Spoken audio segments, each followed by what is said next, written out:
Welcome to Rudraprayag. Wow, এই হচ্ছে অলকানন্দা আর এই হচ্ছে মন্দাকিনী। একবার এই নদীটা কি সুন্দর জায়গা দিয়ে আসছে দেখো অলকানন্দা से 1 कोटि ब्रह्म राक्षस आए, उन्होंने अपने आत्मोद्धार के लिए খুশ হয়ে গেছে, তাই না? একদম দারুণ, কি সুন্দর খাওয়াই আলাদাই ছিল। একটা পরিবেশ, মানে আসলে পরে মাইন্ড যেন এমনিই আধ্যাত্মিকতা চলে আসে মনের মধ্যে। এই বাপরে কি ভিউ এখান থেকে। যাক, এখানেও ট্রেক, 100 মিটারের ট্রেক। এই মনে হয় জীবনে প্রথম এত ছোট ট্রেক করব। আমাদেরকে এই ব্রিজটা ক্রস করে যেতে হবে। উত্তরাখণ্ডে আছে মোট 5টি প্রয়াগ, যেগুলো পঞ্চপ্রয়াগ নামে পরিচিত, যেগুলো হলো বিষ্ণুপ্রয়াগ, নন্দপ্রয়াগ, কর্ণপ্রয়াগ, রুদ্রপ্রয়াগ ও দেবপ্রয়াগ। আজকের গল্প থাকছে রুদ্রপ্রয়াগ ও তার চারিপাশের কিছু মন্দির ঘুরে দেখা। এই রুদ্রপ্রয়াগের পেছনে লুকিয়ে আছে ঋষি নারদ ও মহাদেবের গল্প। ঋষি নারদ খুব ভালো বীণা ও খঞ্জনি বাজাতেন। এই বীণা বাজানোতে ওনার খুব অহংকার ছিল।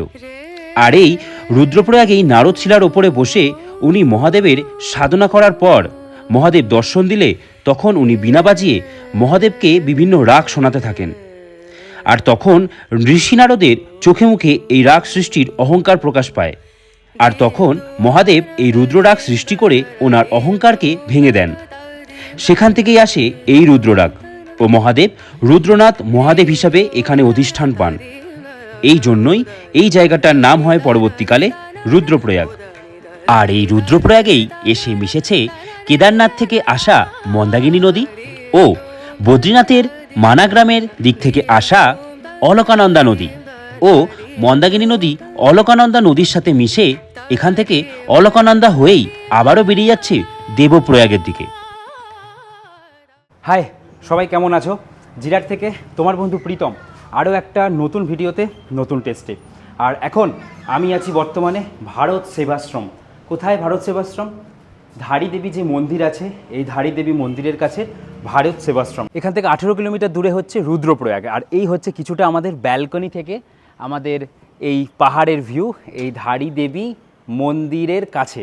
তো যাই হোক, এখন এখান থেকে বেরিয়ে যাব। এখান থেকে কোথায় বেরোবো? এখন যাব রুদ্রপ্রয়াগ। দেখি বাস বা কোনো শেয়ার গাড়ি যদি রাস্তায় পাই। এখান থেকে সোজা 18 কিলোমিটার দূরে রুদ্রপ্রয়াগ যাব। তারপরে তোমাদেরকে ওখানে গিয়ে দেখাবো রুদ্রপ্রয়াগের প্রয়াগটা। আর তারপরে প্ল্যান করছি যে কোটেশ্বর মহাদেব যাওয়ার। চলো, আপাতত এখন বাজে সময় আপডেট হচ্ছে প্রায় দুপুর 2:30। এখন আমরা আস্তে আস্তে বেরোচ্ছি। আর পাহাড়ে এখানে খুব একটা গরম নেই, বেশ সুন্দর ওয়েদার। তো আপাতত চলো ধীরে ধীরে বেরোনো যাক। সময় আপডেট হচ্ছে বিকেল 3:30। আর আমাদের ভারত সেবাশ্রম থেকে বাইরে বেরোতেই সঙ্গে সঙ্গে পেয়ে গেছি বাস, তাই আর ভিডিও নিতে পারিনি। মানে জাস্ট বেরিয়েছি আর দেখছি বাস আসছে, আর বাসে আমরা উঠে পড়েছি। 2জন সিট পেয়ে গেছি। আর ওদিকে দাদা দাঁড়িয়ে আছে, বললাম বসতে, বসবে না। বলছে আমি উত্তরাখণ্ডের গুরু। তো যাই হোক, গুরু। তো যাই হোক, আমরা এখন আপাতত বেরিয়ে সোজা যাচ্ছি রুদ্রপ্রয়াগে গিয়ে আমরা কিভাবে কোথায় যাচ্ছি সমস্ত কিছুই বলছি। এখান থেকে 18 কিলোমিটার, মাত্রই আধ ঘন্টা মতন হয়তো সময় লাগবে।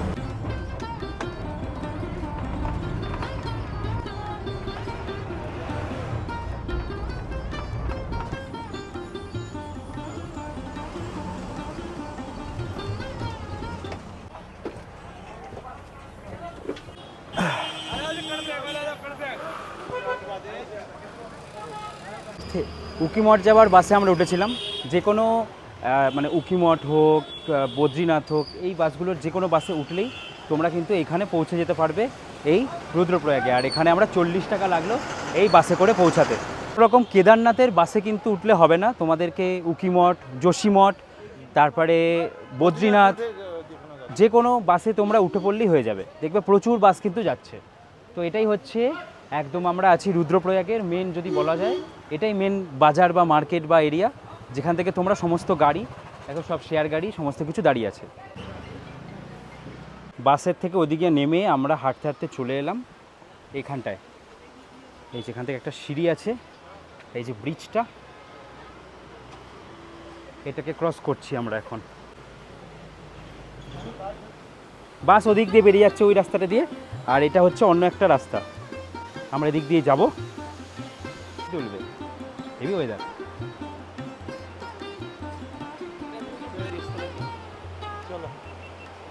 চলো এখন আমাদেরকে এই ব্রিজটা ক্রস করে যেতে হবে।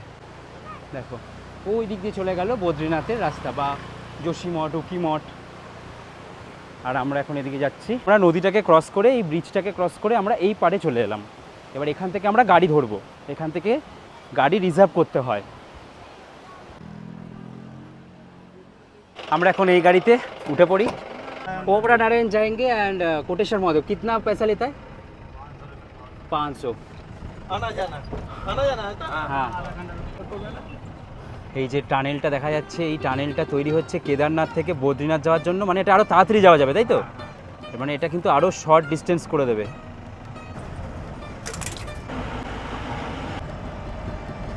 কি সুন্দর দেখো এই পাহাড়ি দৃশ্য, মানে উত্তরাখণ্ড মানেই এই দৃশ্যে ভরা। ওফ, উপরের পাহাড়টা দেখেছো? জাস্ট আমরা পাহাড়ের মানে ঢালের নিচ দিয়ে যাচ্ছি, আলাদাই লাগছে। এই যে নারায়ণ মন্দির লেখা ছিল, এই যে আমরা চলে এসেছি এখানে, অ্যারো মারা 100 মিটার দূরে শ্রী নারায়ণ মন্দির 100 মিটার দূরে। এদিক থেকে আমাদের উঠতে হবে ট্রেক করে, মানে এখানে সব কিছুতেই ট্রেক, সব কিছুতেই। শ্রী নারায়ণ দেব্যয় নমঃ।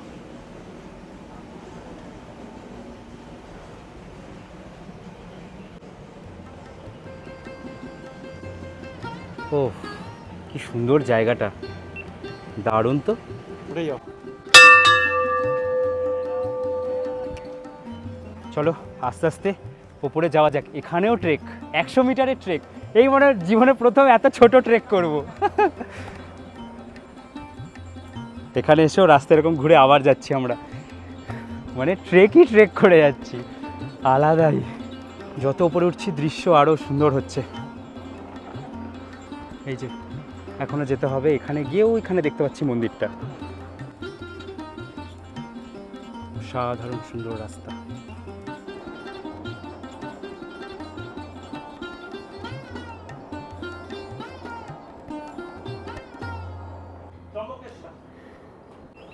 এখান থেকে এলাম, আসার পরে এই যে जूते यहाँ पर ही হ্যাঁ, ভগবান নারায়ণের পুজো হয়, মানে এক কথায় নারায়ণ পুজোই হয় এখানে।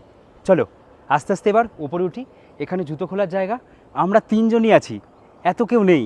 এগুলো কিন্তু খুব অফবিট বলা যেতে পারে, মন্দিরের মধ্যে খুব জনপ্রিয়। হ্যাঁ, মানে খুব প্রাচীন, ঠিক, খুব প্রাচীন, অনেকে জানেও না। অনেকে জানে না। जानने तभी तो जनप्रिय হবে। হ্যাঁ, ওয়াও, নাইস।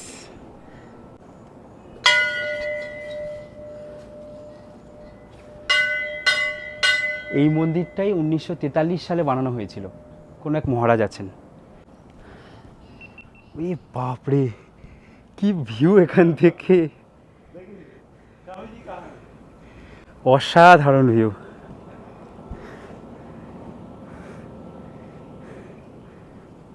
এগুলো ঘুরতে আসতে কিন্তু বেশ ভালো লাগে। একটুখানি অফবিট হতেও পারে, অনেক পুরনো, মানুষজনের আনাগোনা কম, তাই কিন্তু আমরা চলে এলাম এই মন্দিরে। তোমরা অবশ্যই যদি এই রুদ্রপ্রয়াগে এসে স্টে করো অথবা ধারী দেবী মন্দির দেখার জন্য স্টে করো, একটা বেলা হাতে নিয়ে 500 টাকা গাড়ি ভাড়া দিয়ে তোমরা কিন্তু অবশ্যই এই জায়গাটা ঘুরে যেতে পারো, যেখানে স্বয়ং নারায়ণই আছেন, নারায়ণ বিরাজমান। আর মনে করা হয় এখানে যখন ফসল উৎপাদন হয়, ফসল উৎপাদনের পরে এখানের যে 2-3টে গ্রাম আছে, সেই গ্রামে যারা যারা এই চাষবাস করে তারা তাদের প্রথম ফসলটা এনে এই বিষ্ণু নারায়ণের পাই প্রথম দিয়ে থাকেন, তারপরে সেই ফসলটা তারা বিক্রি করে বা যেখানেই যা করে। তো এই হচ্ছে সেই জায়গা। আর এই মন্দিরটা নাকি একটা পাথরের পুরো তৈরি করা একটা মন্দির, মানে এই পুরো স্ট্রাকচারটা একটা পাথরেরই স্ট্রাকচার গোটা, কোনো কিন্তু আলাদাভাবে বানানো নেই, পুরো খোদাই করে বানানো। চলো তোমাদেরকে এবার বিষ্ণু নারায়ণজির দর্শন দিই। মন্দির দিয়ে ঢোকার পরেই আমরা এখানে দেখতে পাবো গণেশজির একটা ছোট্ট মূর্তি, খুব সুন্দর। তারপরেই তার পাশেই আমরা দেখতে পাবো এখানে আছেন হনুমানজির মূর্তি। জয় বজরংবলী কি জয়। এখানে আসার পরে আমরা দেখছি এখন এখানে আছে নমঃ শিবায়, শিবজির একটি পাথর। দেখো এই যে শিবজির লিঙ্গ আছে এখানে, একটা বড় পাথর, খুব সুন্দর। ওখানেও গণেশজি আছেন, মন্দির তোমাদের দেখালাম, আর ঠিক এই সামনেটাতে এগিয়ে এলেই তোমরা দেখতে পাবে অলকানন্দা নদীর আওয়াজ। আশা করি তোমরা শুনতে পাচ্ছ জলের আওয়াজটা। এই দেখো কদম ফুল হয়ে আছে, কতদিন পর কদম ফুল গাছ দেখছি। খুব সুন্দর কিন্তু একটা জায়গায় পাহাড়ের একদম মাঝখানে এই মন্দিরটিকে বানানো হয়েছে, অসাধারণ।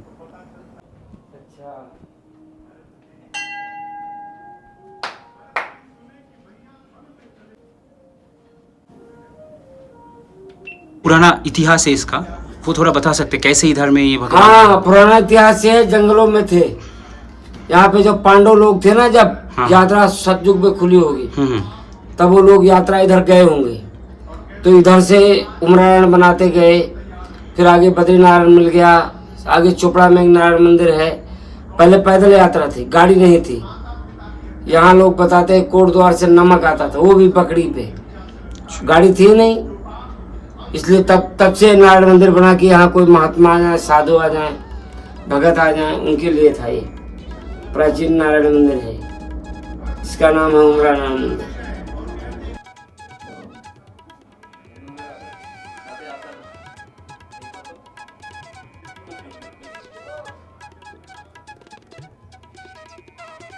মানুষজন খুব কম আসে, আর এনারাও পছন্দ করেন যে মানুষজন আসুক, এখানে ঘুরুক, এই জায়গাটা নিয়ে মানুষজনকে জানাক। আর এখানে আসার সাথে সাথে আমাদেরকে চা দিয়ে স্বাগত করা হলো। সত্যি এই ব্যাপারটা কিন্তু দারুণ লাগলো। মানে মন্দিরে এসেছি আর এখান থেকে এইভাবে মানে এত সুন্দর আমরা কি বলবো, এটাকে কি বলা যায়, যে আপ্যায়ন, মানে ভাষায় প্রকাশ করতে পারছি না আমি। মানে বুঝতেই পারিনি যে চা নিয়ে চলে আসবে আমাদের জন্য, অসাধারণ। এখানে নিচে আছে একটা কুণ্ড, চলো তোমাদের দেখিয়ে নিয়ে আসি। এই দেখো,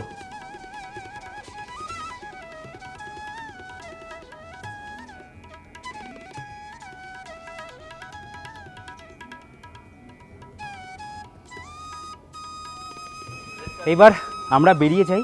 আমাদেরকে এখানে বলেছিল ওই 10-20 মিনিট মতন থাকতে, বেশ ভালোই সময় কাটালাম। কি দাদা, কেমন কাটলো? বহুত বহুত বহুত মন খুশ হয়ে গেছে, তাই না? একদম দারুণ, কি সুন্দর খাওয়াই আলাদাই ছিল। একটা পরিবেশ, মানে আসলে পরে মাইন্ড যেন এমনিই আধ্যাত্মিকতা চলে আসে মনের মধ্যে। সত্যি। চলো এবার বেরোনো যাক।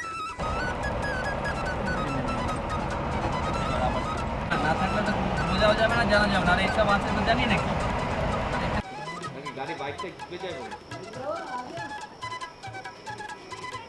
জয় কোটেশ্বর মহাদেব মন্দির। আমরা এদিক দিয়ে ঘুরে এলাম, আর রুদ্রপ্রয়াগ এদিকে।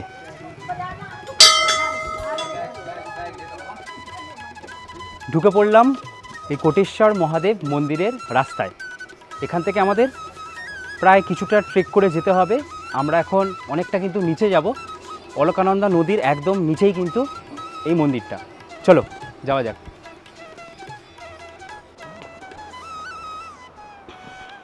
আরও এখানে একটু ছোট্ট ট্রেক, ওখানে 100 মিটার ছিল, এখন হয়তো 200-250 মিটার ট্রেক করে আমরা নিচের দিকে নেমে যাব। দেখো নিচে নামার রাস্তাও কিন্তু খুব সুন্দর, অসাধারণ রাস্তা। Welcome to Rudraprayag. ওয়াও, এই যে কি সুন্দর দেখো রাস্তা, অসাধারণ লাগছে। প্রত্যেকটা জায়গার সৌন্দর্য কিন্তু অনেক আলাদা। কি সুন্দর ওপরে ক্যাকটাস গাছ হয়ে আছে, দারুণ তো। ওয়াও,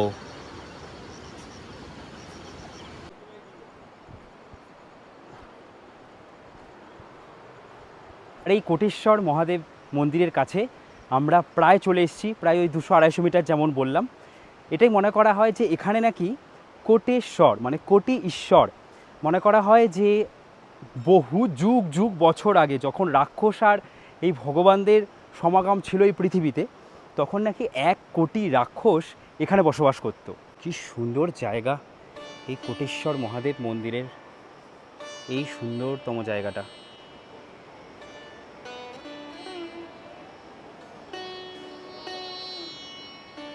থেকে আসলাম, আসার পরে এখানে আছে একটা শিব মন্দির। मेरा नाम शिवानंद गिरी है। मैं रुद्रप्रयाग कोटेश्वर महादेव मंदिर में रहता हूँ। ये कोटेश्वर महादेव जो है बहुत प्राचीन है, लगभग 5000 वर्ष से पूर्व, कलयुग से पूर्व की इसकी कथा है।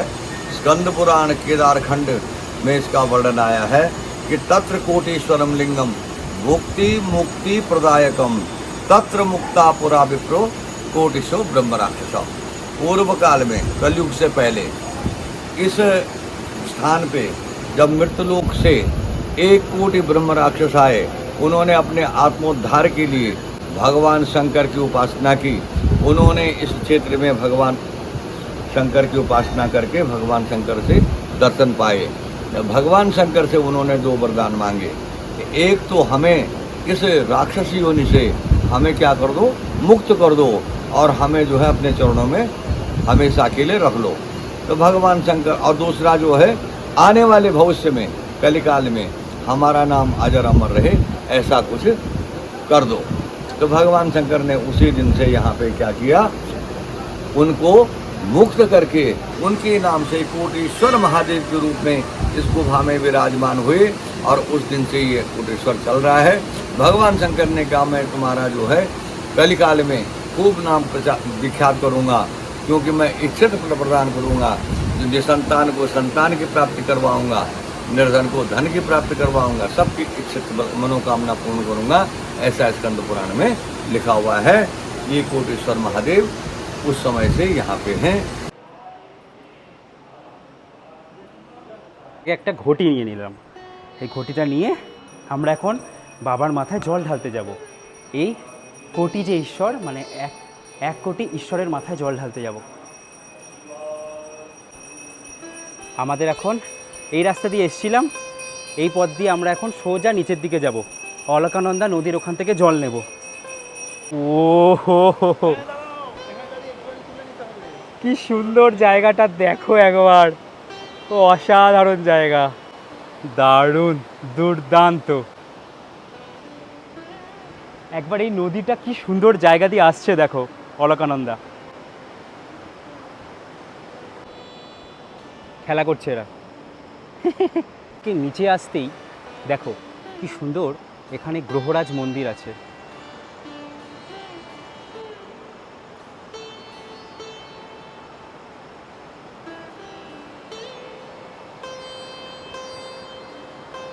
চলো এবার আমরা নিচের দিকে নামবো এই রাস্তা দিয়ে।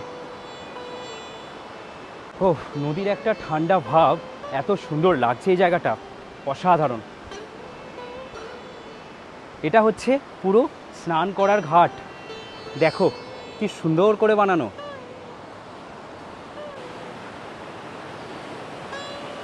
কিভাবে যাচ্ছে এখান থেকে অলকানন্দার একবার স্রোত দেখো, বাপরে। আর এটাই কিন্তু অন্যান্য সময় পুরো জলের কালার নীল হয়ে থাকে, সবুজ হয়ে থাকে। এই যে ঘটি নিয়ে নিয়েছিলাম, এবার জল ভরে নেব। জলের স্রোত বাপরে বাপ, অটোমেটিক ভরে যাবে দেখো। এই যে কিছু করতে হলো না, অটোমেটিক ভরে গেল। এই পথ দিয়ে যাব।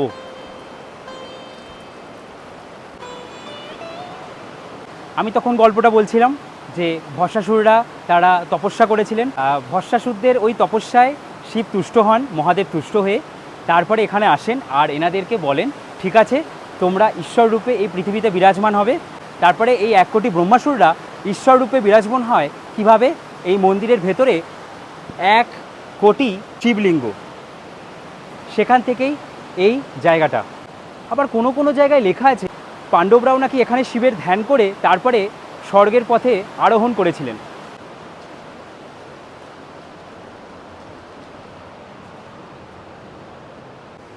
ব্যাস এই হচ্ছে গুহার ভেতরটা। দেখো চারিদিকে ডায়ে বায়ে সব জায়গাতেই এখানেই কিন্তু বিরাজমান সেই 1 কোটি মহাদেব। চলো এই যে জলটা এনেছি, এই জলটা যে কোনো একটা লিঙ্গে ঢেলে দিলেই হবে। দেখো এখানেও একটা লিঙ্গ হয়ে আছে, এই যে এখানে ঢাললেও হবে, বা তোমরা যদি চাও এখানে ঢাললেও হবে। মানে চারিদিকে কিন্তু লিঙ্গ হয়ে আছে। দেখো এটাও দেখো কত মহাদেব একসাথে বিরাজমান। सूर्याय दक्षाध्वरनाशकाय श्रीनीलकण्ठाय वृषध्वजाय स्मै वसिष्ठं ব্যাস, খুব সুন্দর কিন্তু দর্শন করলাম। এত সুন্দর একটা জায়গা। এখানে আছে সেই ব্রহ্ম রাক্ষসরা ঈশ্বর রূপে, যেখানে 1 কোটি ব্রহ্ম রাক্ষস আছেন। তাই জন্যই সেখান থেকে এসছে কোটেশ্বর মহাদেব। যখনই তোমরা রুদ্রপ্রয়াগ ঘুরতে আসবে, রুদ্রপ্রয়াগে এটা না দেখে কিন্তু একদম ফেরা যাবে না। চলো, বেশ কিন্তু সুন্দর এই জায়গাটা আমরা দর্শন করলাম, আর বেশ ভালোই লাগলো জায়গাটা। কেমন লাগলো তোমরা অবশ্যই জানাও। আর এখন আমরা এখান থেকে বেরিয়ে যাব। আর এই অলকানন্দা নদীর এত স্রোত সত্যি অসাধারণ কিন্তু লাগছে। আর এটাই শীতকালে কত পরিষ্কার পরিচ্ছন্ন আর নীল সবুজ জল হয়ে যায়।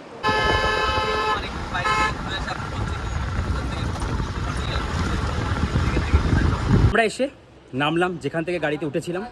এইবার আমরা যাচ্ছি সঙ্গম দেখতে, যেখানে হচ্ছে মন্দাকিনী নদী আর অলকানন্দা নদীর সঙ্গম আমরা এখন গিয়ে দেখব।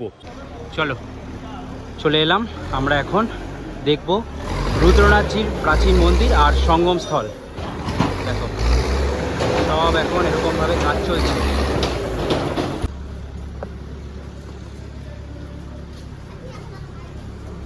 এই এসে পৌঁছালাম এই মন্দিরের এখানে। চলো, অনেক উঁচু উঁচু সিঁড়ি বাবারে। দেখো দাদা কিভাবে উঠছে, দেখো, তাহলেই বুঝতে পারবে যে কত উঁচু সিঁড়ি এক একটা।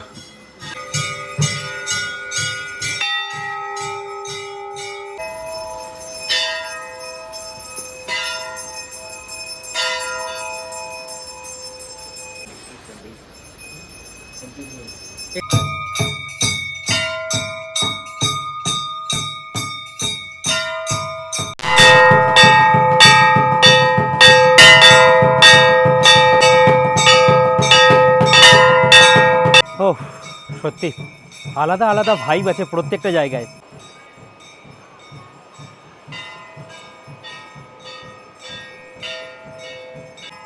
এই সেই মন্দির, যে মন্দিরের কাছে আমি এখন এসেছি। মনে করা হয় যে ঋষি নারদ এখানে তপস্যা করেছিলেন মহাদেবের জন্য, আর মহাদেব তাকে রুদ্ররূপী দর্শন দিয়েছিলেন। মহাদেব এখানে তাকে দর্শন দিয়েছিলেন রুদ্ররূপী, তারপরেই মহাদেবের এখানে অধিষ্ঠান হন, মানে মহাদেব তারপরে এখানে অধিষ্ঠান হন রুদ্ররূপী রূপে। তাই জন্য এই জায়গাটার নাম হয় নাকি রুদ্রপ্রয়াগ। আর চলো তোমাদেরকে এবার দেখাবো সঙ্গম, যেখানে দুটো নদী এসে একসাথে মিশছে। চলো এবার দেখাবো তোমাদেরকে সঙ্গম, রুদ্রপ্রয়াগের এই সঙ্গম, যেখানে দুদিক দিয়ে দুটো নদী এসে মিশছে। এই হচ্ছে অলকানন্দা আর এই হচ্ছে মন্দাকিনী।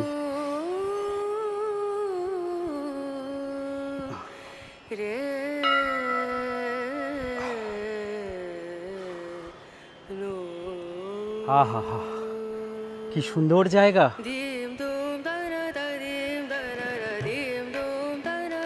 অসাধারণ সুন্দর জায়গা।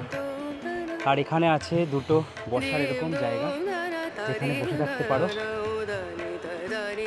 এখান থেকে আছে সিঁড়ি, এবার যাব একদম নিচে।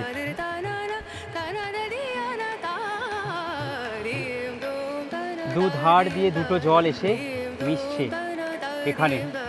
এদিকে অলকানন্দা, এদিকে মন্দাকিনী। মন্দাকিনী অলকানন্দার সাথেই মিশে যাচ্ছে, অলকানন্দ রূপে হয়েই বেরিয়ে যাচ্ছে।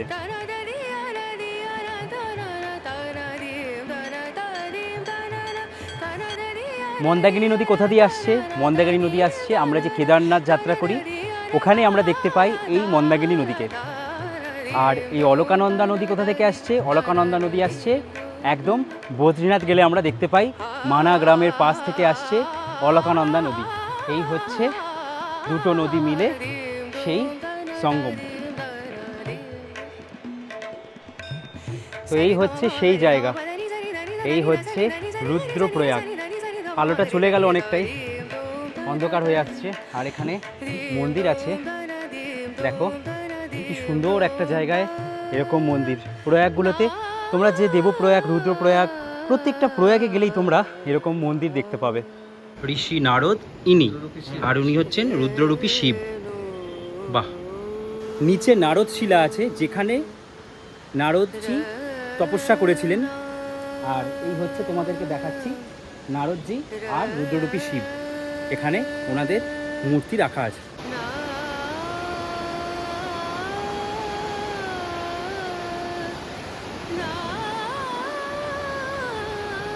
এরপরে আবারও আমরা এই কটা জায়গা ঘুরে শেয়ার গাড়ি করে পৌঁছে যাই ধারী দেবী মন্দিরের কাছে ভারত সেবাশ্রম সঙ্গে। আর ওখানে থেকেই আমাদের জার্নি পরের দিনের হরিদ্বারের জন্য।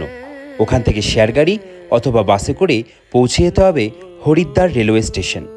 ব্যাস, তারপরে ট্রেন, তারপরে বাড়ি। বাবারে একটা বড় প্লেটে এত বড় সিঙ্গাড়া, বাপরে সিঙ্গাড়ার সাইজ দেখো।